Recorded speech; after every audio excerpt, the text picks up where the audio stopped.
Before I start the review, I just want to mention one thing. I was watching Law & Order SVU, as I usually do, and look who I found in the prologue of episode 13 from season 10.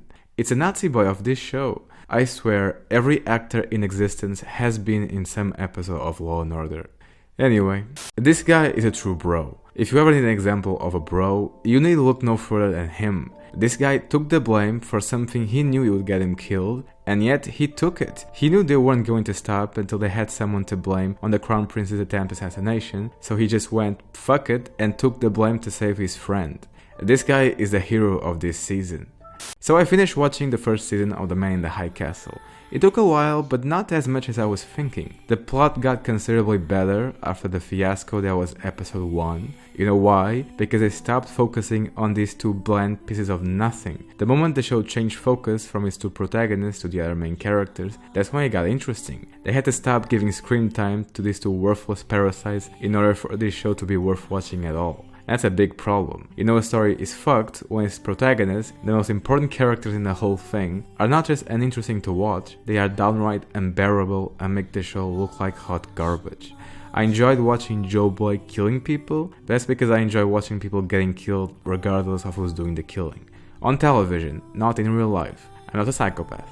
Not yet, anyway. Most action sequences with Joe were enjoyable, that's because the sequences themselves were well directed and looked good. Whenever a character got shot, everything from the blood to the sound effects was great. Even knowing where to position the camera and film the scene in a way that lets the audience know where everyone is located, it was all very well done. The action scenes elevated this show a lot for me. With one major exception, that one scene where Juliana threw a man 4 or 5 times her weight off a bridge.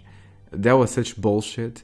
It looked so staged, I thought I was watching a B-movie for a minute. That scene needed another take. It made Juliana come off like a Mary Sue.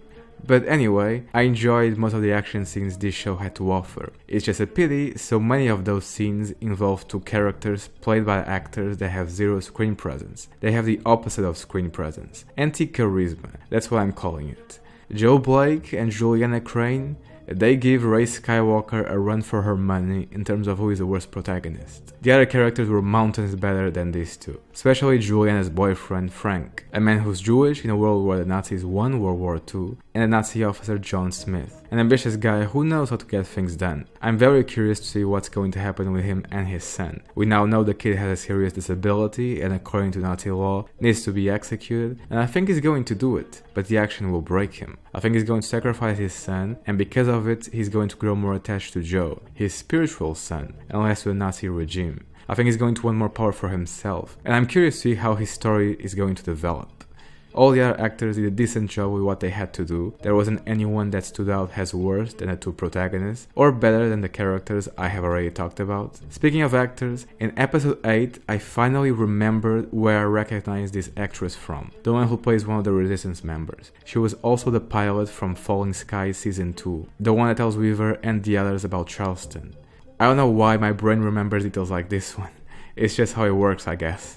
I still don't know for sure what the films of The Man in the High Castle are, but considering that Hitler said they represent what could have been, I'm guessing I was right and they are from alternative or parallel universes. And I'm okay with it as long as that's it. I don't want this show to transform itself into interdimensional time travel nonsense. If the movies continue to be solely used as something to drive the plot forward by way of making the characters wanting to obtain them, I'm fine with that. That's okay with me. As far as the rest of the plot goes, I'm curious to know what the fuck was this ending. Is this guy Old Hero? You know, the character from the show Heroes, the Japanese guy that can teleport and time travel?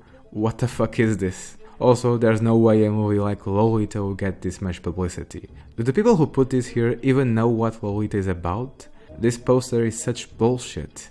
Everything else was okay. It wasn't terribly uninteresting or terribly fascinating. It was decent. That's how I would rate this season. Discounting the first episode, the other 9 were decent. I was curious to know what would happen next, but not so much so that I would watch the next episode right away. I didn't binge watch this show. unlike how I usually do for things I can watch in a row. It's just not that compelling of a series. Out of the top of my head, I can think of at least 2 other TV shows with more interesting narratives that didn't get this much attention: 2012's Revolution and Falling Skies from 2011. Perhaps they have more plot holes and dumb side stories, but the shows themselves are vastly more entertaining to watch. I have recently finished rewatching Revolution, and I could see myself watching it again a couple of years in the future.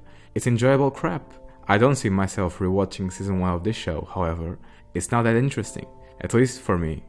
I'm giving The Man in the High Castle season 1 a 5 out of 10. I now understand why this show has a somewhat good IMDb score. It's not as awful as the first episode makes it out to be. It's also not a great show. I would say it's not even that good. It's mediocre to decent as far as I'm concerned. I am going to watch season 2. I have already downloaded all the episodes after all. Depending on how that goes, I might give up on this show or keep watching until it's over. One or the other. I don't make any promises as far as making other videos about the show though. As you can probably guess by this review, this topic isn't something that excites me. I'm just doing this one video because I want to have at least one review of this show on my channel. A review that isn't just of a solo episode. Anyway, see you next time.